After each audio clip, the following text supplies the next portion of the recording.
우리 유태영 박사님의 영상을 함께 나눴는데요. 영상 속에서도 중요한 이야기를 해요. 기도에 대한 이야기를 하죠. 그가 하늘의 은혜와 축복을 받았던 비결은 바로 기도에 있다. 늘 기도하였는데, 그러나 기도에 중요한 부분이 있습니다. 기도를 막 하는 것이 아니라 기도는 성경을 읽고 그 말씀의 중심을 담아서 기도하는 것이 중요하다고 이야기합니다. 저와 여러분이 오늘도 기도하여서 하늘의 축복과 은혜를 경험하는 인생이 되었으면 참 좋겠습니다. 그 가운데 하나님의 말씀과 주의 뜻을 분별하여서 주의 뜻과 그 은혜가 여러분 삶 속에 드러나기를 소망합니다.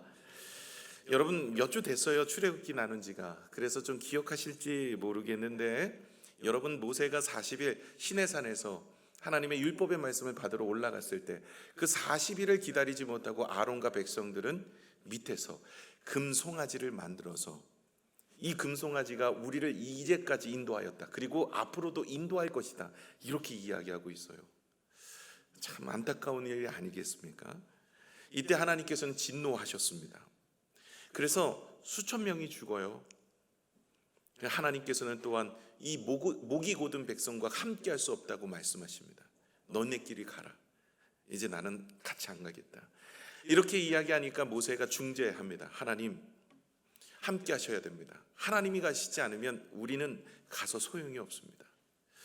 그래서 이 모세가 하나님 앞에 회개하는 마음으로 주를 앙모하는 자, 하나님을 의지하고 하나님을 바라보는 모든 사람들은 다 나오라. 그래서 이스라엘 백성들이 함께 이제 회개의 모습으로 갑니다. 그래서 하나님을 앙모하는 자, 하나님을 의지하는 자, 하나님만 바라보는 자, 우상을 숭배했던 그들이 이제는 하나님만 의지하고 하나님만 바라보며 하나님만 따르는 인생이 되기를 원하는 그런 사람들이 함께 다 나왔습니다. 그리고 회막을 지어서 모든 성도들이 함께 그곳에서 하나님을 예배하게 됩니다. 하나님의 진노가 그치고 하나님이 이제 함께 하시겠다고 이야기합니다. 끝까지 내가 너와 함께 할 것이다, 이렇게 하나님의 진노는 예배함으로 마치고 하나님의 은혜 가운데 서게 됩니다. 여러분, 진정한 회개는 무엇인지 아십니까? 말에 있지 않습니다.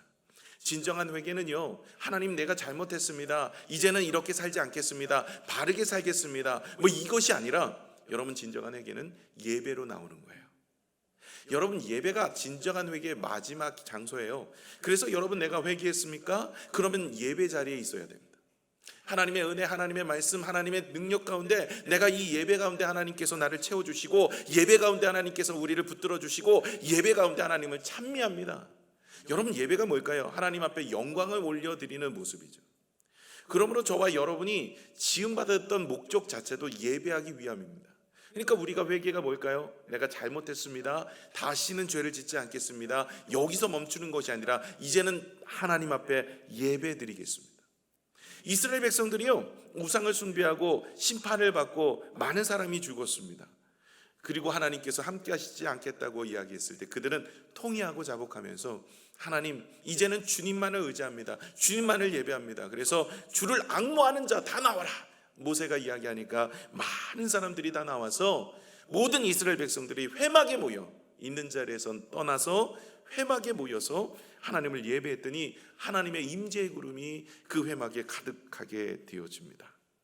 저와 여러분의 인생, 이렇게 예배함으로, 하나님을 바라봄으로, 하나님을 찬미함으로 하나님이 주신 회복이 2023년도 저와 여러분의 삶 속에 임하기를 축복합니다. 2022년도까지 막 어렵고 힘들었죠. 하나님, 내가 기도해도 혹은 내가 주님의 일을 감당해도 많은 힘들과 어려움이 있다면, 여러분, 우리가 예배 자리로 나와서 하늘에 주시는 능력과 힘으로 이길 때만이 우리가 2023년도는 분명히 우리의 삶 속에 이루어지게 될 줄로 믿습니다. 오늘 이 우상을 숭배했던 이 사건에 대한 이야기 속에서 우리가 하나님이 어떤 분인지를 우리가 깨달아 알 수가 있어요. 하나님은요, 심판을 원하고 진노를 하기를 원하시는 게 아니라 우리에게 축복 주시기를 원하십니다. 그래서 죄를 범할 때는 그 진노의 심판이 3, 4대 가는데, 하나님이 축복을 해주실 때는 1000대를 간다고 성경은 기록하고 있어요. 오늘도 이 사건을 통해서 우리가 깨달아 알 수 있는 게 뭐예요? 우상을 숭배했던 사람들은 모든 백성들입니다, 모세 빼고요. 그런데 죽은 사람들은요, 하나님의 심판으로 죽은 사람은 소수예요. 몇천 명밖에 안 됩니다. 나머지는 그대로 있으면서 하나님께서 그들이 회개함을 들으시고 그들이 그렇게 범죄하였음에도 하나님께 회개했더니 하나님께서 언제 그랬냐는 듯이 다시 그들과 함께 하시겠다고 하시고 그들에게 복을 주시고 은혜를 주셔서 그들의 삶에 축복을 허락하시더라는 거예요. 저와 여러분의 인생도 때로는 죄 가운데 살기도 하고 실수할 때도 있고 넘어질 때도 있지만 여러분 주님 앞에 나오십시오. 하나님은 반드시 우리를 다시 붙드셔서 우리를 향한 놀라운 계획을 이루어 가실 줄로 믿습니다. 오늘 이야기가 여기서 시작이에요. 이제까지는 지난주까지 나눴던 이야기고요. 오늘부터 이제 다시 오늘 본문은 여기서 시작이 됩니다. 오늘 되게 중요한 말씀이에요. 여러분, 오늘은 이 모세에 대한 신앙의 모습이 꼭 우리의 신앙의 모습과 같아서 오늘 우리가 내려놓을 것이 있으면 내려놓고 붙잡아야 될 것이 있으면 붙잡고 살아가는 오늘의 시간이 되셔야 할 것입니다. 먼저 이 모세는 하나님이 함께 하신다는 것에 기쁨이 있었지만 증거를 보여달라고 이야기합니다. 하나님께서 나를 위해서 사자를 보낸다고 이야기하셨으니 그 사자를 내게 보여달라고, 누군지 지목해달라고 말합니다. 오늘 12절 13절을 읽도록 하겠습니다. 오늘 본문 말씀인데요, 함께 읽겠습니다. 시작. 모세가 여호와께 아뢰되 보시옵소서, 주께서 내게 이 백성을 인도하여 올라가게 하시면서 나와 함께 보낼 자를 내게 지시하지 아니하시나이다. 주께서 전에 말씀하시기를 나는 이름으로도 너를 알고 너도 내 앞에 은총을 입었다 하셨사온즉 내가 참으로 주의 목전에 은총을 입었사오면 원하건대 주의 길을 내게 보이사 내게 주를 알리시고 나로 주의 목전에 은총을 입게 하시면 이 족속을 주의 백성으로 여기소서. 아멘. 무슨 얘기냐면 하나님이 함께 하신다면 하나님 보여주세요. 분명히 하나님께서 사자를 내 앞에 미리 보내주신다고 말씀하셨다면 그 사자도 누군지 지목하여 주시고 나에게 일러주셔야 내가 갈 것 아니겠습니까? 말만 하지 마시고 내게 보여달라고 이렇게 이야기합니다. 그랬더니 14절에 이렇게 주님께서 말씀하십니다. 읽겠습니다. 시작. 여호와께서 이르시되 내가 친히 가리라. 내가 너를 쉬게 하리라. 아멘. 얼마나 은혜입니까? 내 앞에 사자를 보내주신다고 말씀하셨는데 아니, 이제는 내가 회개하는 너희에게 친히 함께하여서 갈 것이다. 사자를 보내주어서 그 사자가 너를 인도하여 가는 것이 아니라 이제 내가 친히 너희와 함께하여서, 굳이 그런 거 필요 없다. 이제 내가 그 일을 감당할 것이다. 너는 쉴 것이다. 주님이 친히 함께 하시며 주님이 내 일에 하나님이 역사하셔서 내가 직접 하나님이 일하시고 우리는 힘을 주신다는 거예요. 얼마나 은혜입니까? 모세가 그것에 대해서 기뻐해야 되는데 오늘 성경은 그렇지 않습니다. 모세는 다시 이야기를 합니다. 15절 16절입니다. 우리 같이 읽을까요? 시작. 모세가 여호와께 아뢰되 주께서 친히 가지 아니하시려거든 우리를 이곳에서 올려보내지 마옵소서. 나와 주의 백성이 주의 목전에 은총 입은 줄을 무엇으로 알리까? 주께서 우리와 함께 행하심으로 나와 주의 백성을 천하 만민 중에 구별하심이 아니니까. 아멘. 아니, 방금 전에 내가 친히 간다 그랬잖아요. 그런데 15절에 뭐라고 얘기해요? 주님이 가시지 않으시거든 이러면서 시작하는 거예요. 무슨 말이냐면 말씀만 하지 말고 내게 증거를 보여주세요. 주님이 나와 함께 하시고 나와 동행하신다고 말씀하셨잖아요. 그러면 뭔가를 증거를 보여주세요. 표정을 보여주세요. 그러면 내가 확실히 믿겠습니다. 누구랑 비슷해요? 우리랑 비슷합니다. 하나님, 내가 이거 오늘 선택했거든요. 하나님, 내가 이거 선택했는데 이게 정말 맞아요? 이거에 대한 확실한 증거를 보여주세요. 하나님, 정말 하나님이 나를 사랑하시는 거 맞나요? 사랑하시는데 왜 내 인생이 이렇고 이런 모습입니까? 하나님, 정말로 나를 사랑하신다면 증거를 보여주세요. 표징을 보여주세요. 혹은 어떤 일을 결정할 때 이 일이 정말 주님께서 나에게 맡기신 일이라면 뭔가 보여주세요. 아침에 일어나서 딱 나갔더니 하늘에서 십자가의 형상이 뭐 이렇게 좀 나타나거나, 아니면 내가 아침에 일어나서 핸드폰을 봤는데 하나님이 내 핸드폰에 문자로 맞다 이렇게 하든지 뭐라도 좀 보여주세요. 표징을 보여주세요. 아니, 하나님 말씀만 마시고 같이 가신다는 거 좋습니다. 그런데 뭔가를 좀 보여주셔서 이 백성들이 하나님의 백성임을 깨달아 알게 하여 주옵소서. 여러분, 우리가 이러지 않습니까? 기도해도요, 하나님께서 기도하고 받은 줄로 알고 감사하라 했죠. 기도하고 감사하며 기도하셨어요? 대부분 사람들은요, 의심을 해요. 하나님 안 주시면 어떡할까? 하나님이 또 이거 문제 이거 해결해 주시지 않으면 어떡할까? 표징을 구해야지. 하나님 뭔가를 확신하게 응답받았다는 뭔가를 보여주세요. 만약에 내 육신에 치유가 있는데 치유를 받기를 원하는데 나아가서 내 육신이 오늘 아침에 일어나는데 막 깨우네. 뭐 은혜가 있어. 뭐 이거를 보여주세요. 뭐 이러면서 하나님 앞에 증거, 표징 이런 거를 이야기하는 경우가 많습니다. 믿음의 선진들도 이런 경우가 많아요. 여러분, 성경에 기드온의 300용사 대단하죠. 이 300명의 기드온의 용사가요 13만 5천 명을 쳐 이깁니다. 이게 대단한 거죠. 300명이 13만 5천 명을 이겨요. 그런데 이 기드온이 그런 믿음의 소유자였던 사항은 사실 아니었어요. 그가 처음에 하나님께서 그를 부르실 때는 연약한 자였어요. 사사기 6장 17절의 말씀 한번 읽겠습니다. 시작. 기돈이 그에게 대답하되 만일 내가 주께 은혜를 입어사오면 나와 말씀하신 이가 주 대신 표징을 내게 보이소서. 표징 좀 보여달라고요. 주님이 정말 나를 사사로 보냈다면, 하나님께서 나와 함께 하신다면 뭔 표징을 좀 보여주세요. 이렇게 이야기를 합니다. 그래서 그 표징도 본인이 이야기해요. 하나님 이런 표징 보여주세요 하면서 이야기하는데 사사기 6장 37절에서 40절입니다. 우리 같이 읽을까요? 시작. 보소서 내가 양털 한 뭉치를 타작 마당에 두리니 만일 이슬이 양털에만 있고 주변 땅은 마르면 주께서 이미 말씀하신 같이 내 손으로 이스라엘을 구원하실 줄을 내가 알겠나이다 하였더니 그대로 된지라. 이튿날 기돈이 일찍 일어나서 양털을 가져다가 그 양털에서 이슬을 짜니 물이 그릇에 가득하더라. 기돈이 또 하나님께 여쭈되 주여 내게 노하지 마옵소서. 내가 이번만 말하리이다. 구하옵나니 내게 이번만 양털로 시험하게 하소서 원하건대 양털만 마르고 그 주변 땅에는 다 이슬이 있게 하옵소서 하였더니 그 밤에 하나님이 그대로 행하시니 곧 양털만 마르고 그 주변 땅에는 다 이슬이 있었더라. 아멘. 기돈이 이야기하는 겁니다. 하나님 표징 보여주세요. 그러나 이 표징도 제가 결정하겠습니다. 하나님, 내가 아침에 일어나면 마당이 있는데 저 마당에다 양털을 갖다 놓을 겁니다. 그런데 양털에는 이슬이 있고 마당은 뽀송뽀송하게 마르게 해주세요. 그러면 하나님이 나를 택하시고 이 백성을 구원하시는 사인으로 알겠습니다. 그랬더니 하나님이 그래. 그래가지고 다음날 일어나 봤더니 정말 양털에만 이슬이 있고 나머지 바닥은 뽀송뽀송한 거예요. 양털을 가져다가 짰더니 그릇에 가득한 거예요. 여기까지 했으면 참 좋겠는데 기돈이 한 번 더, 하나님 이거 우연의 일치일 수도 있으니까 한 번 더 하겠습니다. 이번에는 거꾸로. 하나님 이번에는 거꾸로 양털은 뽀송뽀송, 그리고 밑에 바닥 그거는 적게 해달라고. 하나님이 알겠다라고 이야기합니다. 하나님이 참 마음이 좋으세요.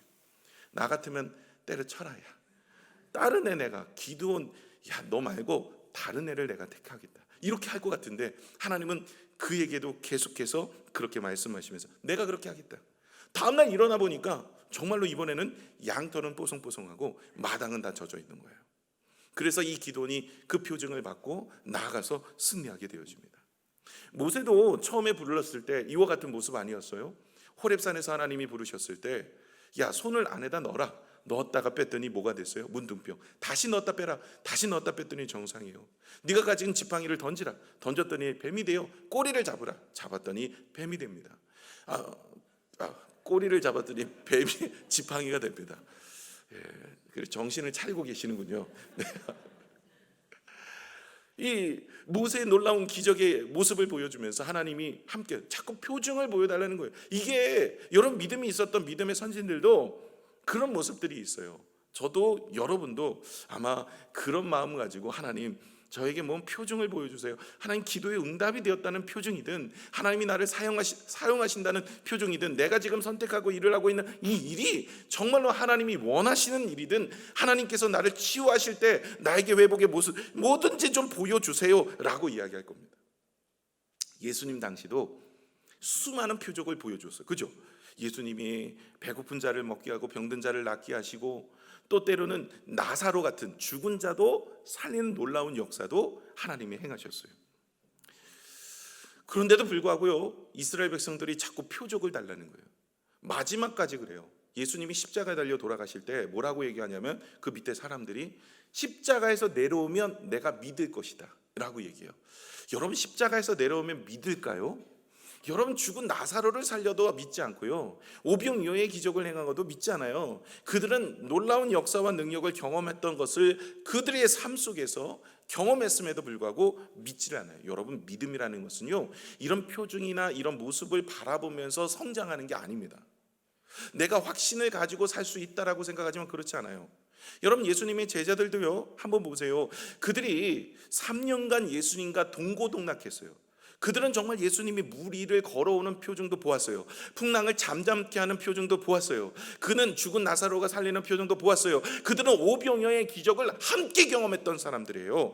그랬던 예수님의 제자들도요, 그 예수님이 십자가 달려 돌아가실 때 다 도망가 버렸어요. 예수님이 돌아가시고 3일 만에 부활할 것을 3번이나 말씀해 주셨는데 어디 간들 그 믿음은 다 사라지고 도망가 버리는 인생이 되었어요. 여러분, 표징이나 이런 증표는요, 우리에게 확신은 조금 줄 수는 있겠으나 믿음의 상징은 아닙니다. 그래서 예수님 당시도 이렇게 표징을 보여주고 증표를 보여주었음에도 불구하고 사람들은 계속 증표를 보여달래요. 표징을 보여달라고 이야기합니다. 그럴 때 예수님께서는 이렇게 얘기하죠. 요나의 표적밖에 보여줄 게 없다. 마태복음 12장 39절에 이렇게 말씀하십니다. 함께 읽겠습니다. 시작. 예수께서 대답하여 이르시되 악하고 음란한 세대가 표적을 구하나 선지자 요나의 표적밖에는 보일 표적이 없느니라. 아멘. 이런 이야기가 마태복음 16장 4절에도요, 누가복음 11장 29절에도 나옵니다. 여러분, 이렇게 예수님께서는 표적을 구하는 세대에게 이야기하기를 요나의 표적밖에 보일 것이 없다라고 말해요. 요나의 표적이 뭘까요? 여러분, 요나가 아수르의 수도 니누엘에 가서 복음을 전합니다. 그들의 죄악이 난무하여 하나님께서는 그들을 심판하시려고 해요.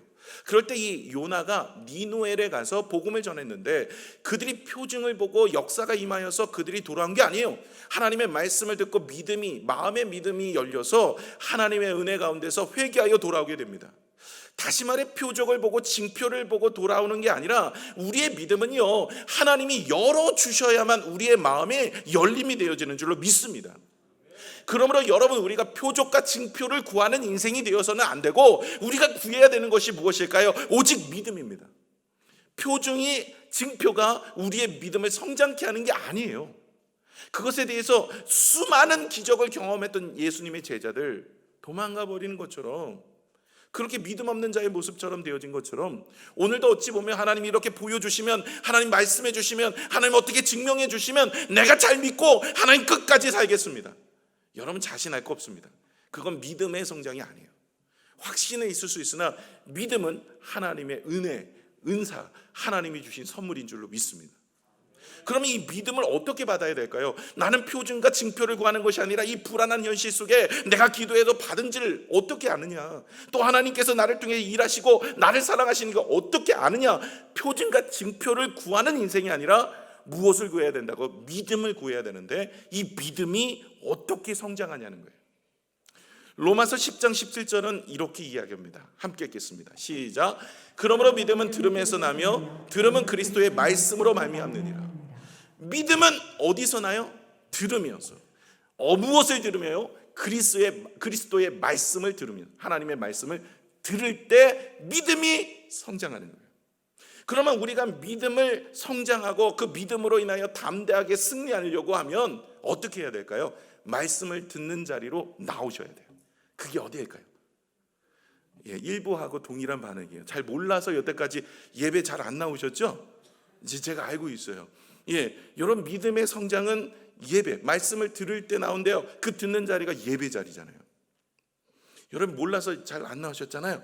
이제 다음 주부터는 여러분 이거 배우셨으니까 예배 자리에 나오시는지 내일부터 보겠습니다. 1부 때도 이 반응이었어요. 여러분, 우리가 믿음의 성장하려면 말씀을 자꾸 들어야 돼요. 여러분, 증표나 표징을 보여서 그것을 통해서 내가 확신을 얻고, 내가 이 땅에서 하나님이 나를 사랑하시고 나를 축복해 주시고 내가 하는 일에 하나님이 경영하시고 나의 인생 가운데 역사하신다는 그런 믿음이 생기는 게 아닙니다. 표징과 증표는요. 오히려 하나님의 말씀을 자꾸 듣고 들을 때 그 말씀 속에서 우리의 믿음이 솟게 되어서 우리가 내 눈에 아무 증거 아니 보여도, 내 귀에 아무 소리 아니 들려도 믿음만을 가지고서 늘 걸으며, 오늘 우리 찬양했잖아요. 이 눈에 아무 증거 아니 배어도 믿음만을 가지고서 늘 걸으며, 이 귀에 아무 소리 아니 들려도 하나님의 약속 위에 서리라. 그렇죠? 네. 우리 같이 찬양했잖아요. 이것입니다. 우리의 인생 가운데 우리가 어떤 표징이나 어떤 증표가 아니라 하나님의 믿음만 있으면 오늘도 우리의 마음속에, 우리의 삶 속에 하나님이 일하심이 믿어지고, 그것 때문에 낙심하고 절망하는 인생이 아니라 담대한 인생으로 승리하게 되는 줄로 믿습니다. 그러므로 표징이나 증표를 구하기보다는 믿음을 구하세요. 그 믿음을 구하시는데 그 믿음이 성장하기 위해서 우리는 말씀을 듣는 자리에 나오시고 예배함으로 하나님 앞에 기쁨이 되는 여러분 되시기를 부탁을 드립니다. 또 하나, 오늘 본문의 말씀을 좀 다른 각도로 생각해 보겠습니다. 이 모세는요, 지금 계속해서 하나님이 함께 하신다 그랬는데 증표를 보여달래요. 증서를 주든지 뭔가를 보여주든지 하나님 뭔가를 보여주세요. 그런데 이게 정말 모세가 몰라서 그런 게 아니에요. 여러분, 모세는요 지금도 놀라운 만나와 메추기를 날마다 먹고 있고요, 구름 기둥 불 기둥으로 인도하신 하나님을 경험하고 있고요, 날마다. 그리고 홍해를 건넜던 사람이고, 뿐만 아니라 그는 많은 기적과 표적을 보았고 또 10가지 재앙도 그의 손을 통해서 하나님이 일하셨어요. 다 보았어요. 그런데 왜 이 모세가 계속해서 이럴까요? 오늘 17절을 또 읽겠습니다. 17절, 함께 하신다고 하니까 모세가 또 이렇게 이야기해요. 함께 읽겠습니다. 시작. 여호와께서 모세에게 이르시되 내게 말하는 이 일도 내가 하리니 너는 내 목전에 은총을 입었고 내가 이름으로도 너를 알미니라. 자, 18절이요. 18절도 보겠습니다. 모세가 이르되 원하건대 주의 영광을 내게 보이소서. 자꾸 보여달래요. 내가 너와 함께 할 것이다. 내가 너와 동행할 것이다. 그리고 내가 너의 모든 삶 속에 역사할 것이다 고 계속 이야기를 하는데도 자꾸 모세는 뭐예요? 보여달라는 거예요. 보여달라고.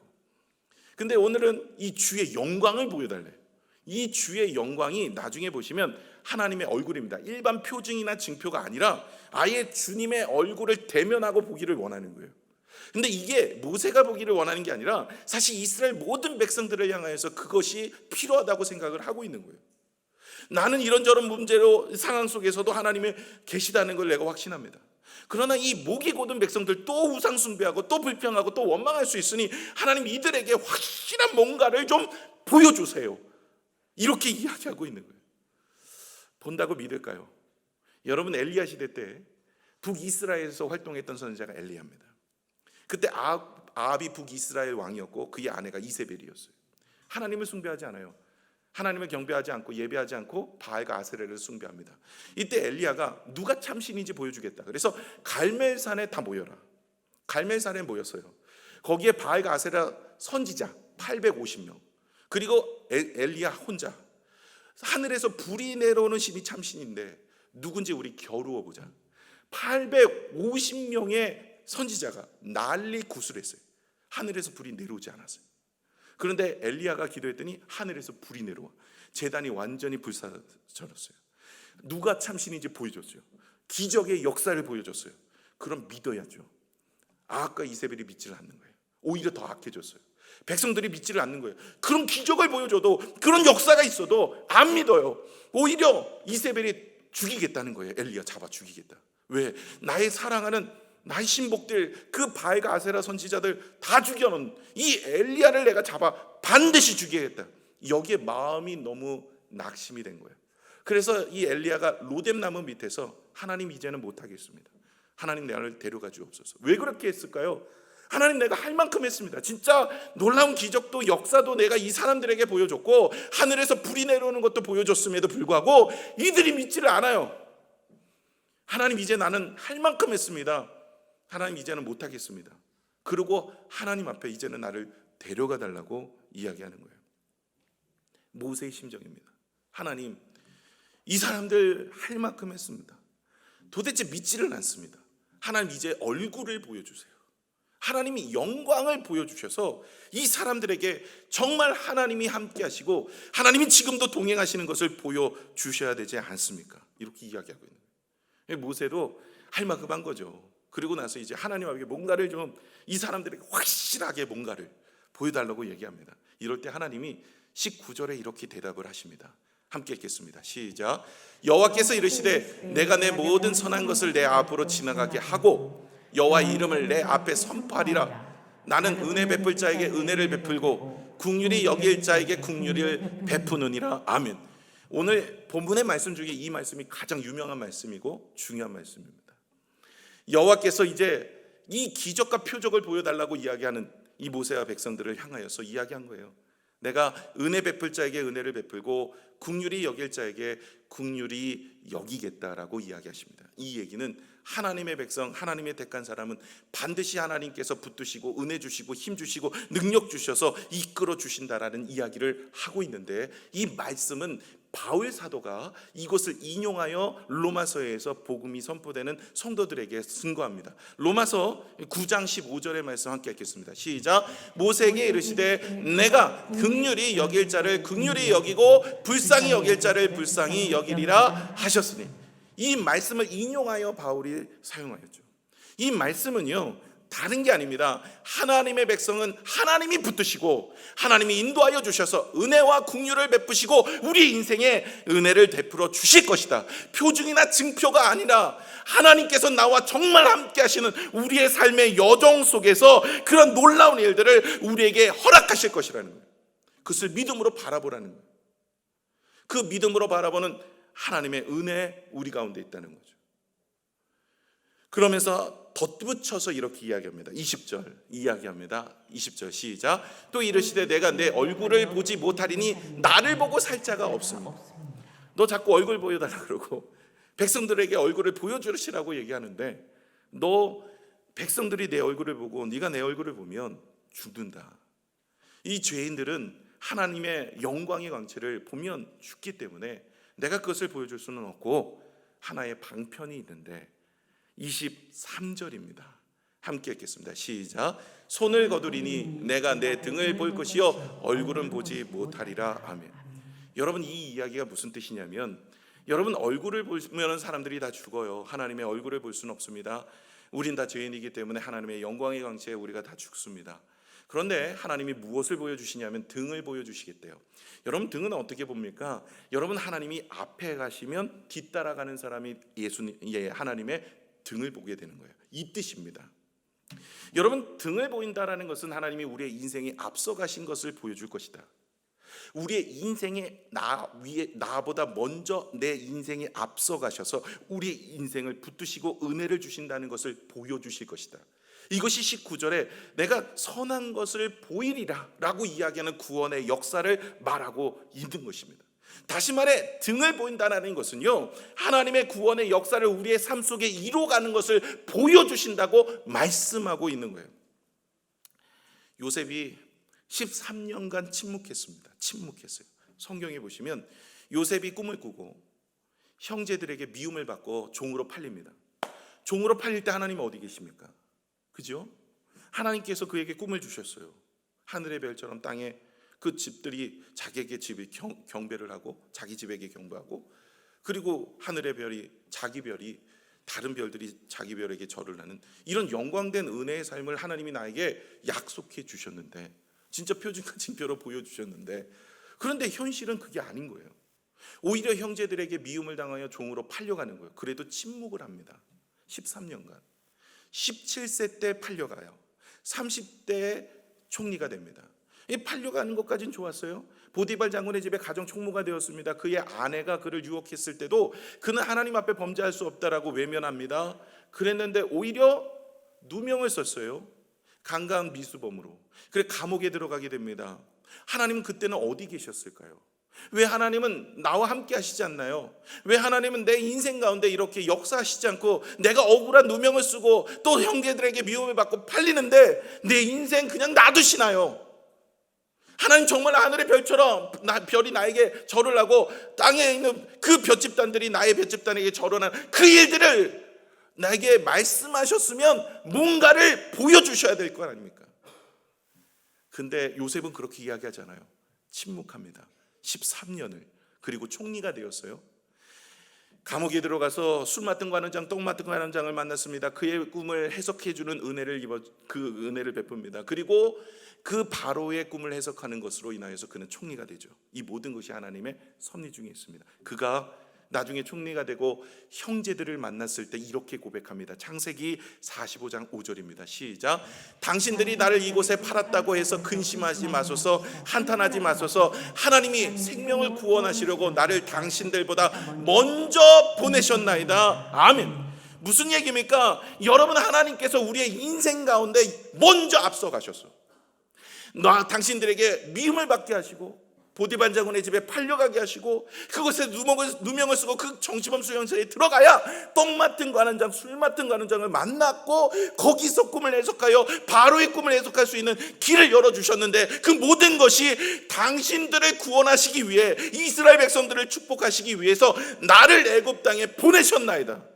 인생의 여정을 살펴보니까 하나님의 모든 것의 섭리였더라는 거예요. 이것이 우연이 아니라 하나님이 행하시는 놀라운 일이었고 하나님께서 나의 인생을 뒤돌아보면 앞서가셨다는 거예요.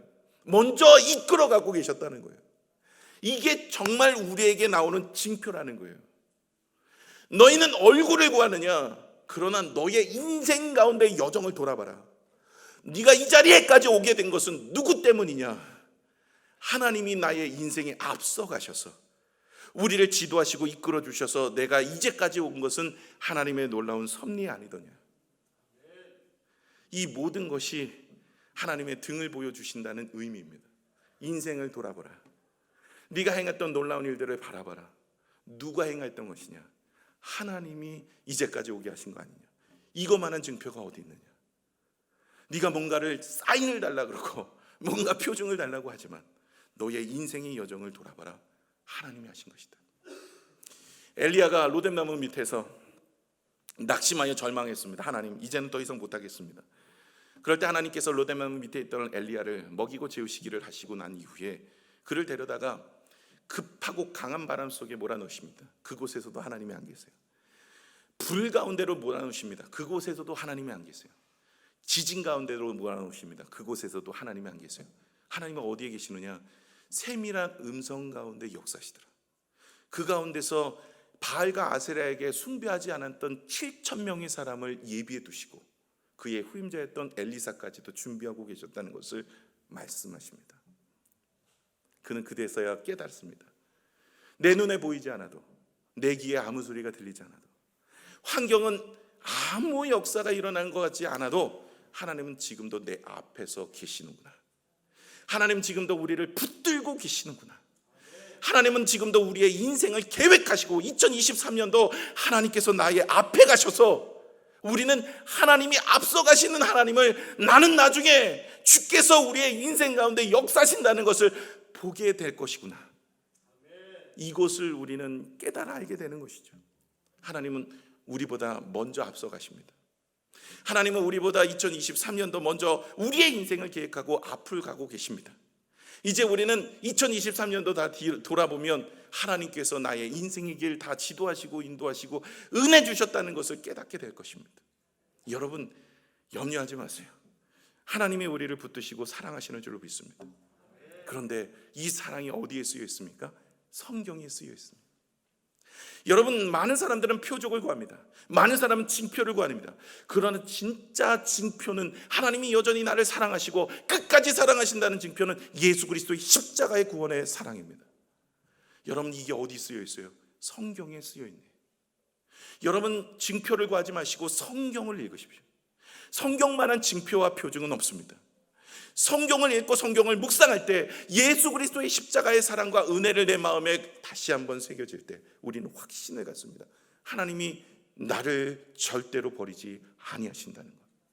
하나님께서 나를 붙드셔서 나의 인생을 붙잡아 주셔서 우리의 인생은 반드시 승리할 수밖에 없는 인생이라는 것을 예수님이 죽기까지 자기를 내어주시면서 그 사랑을 보여주시고 증명하셨습니다.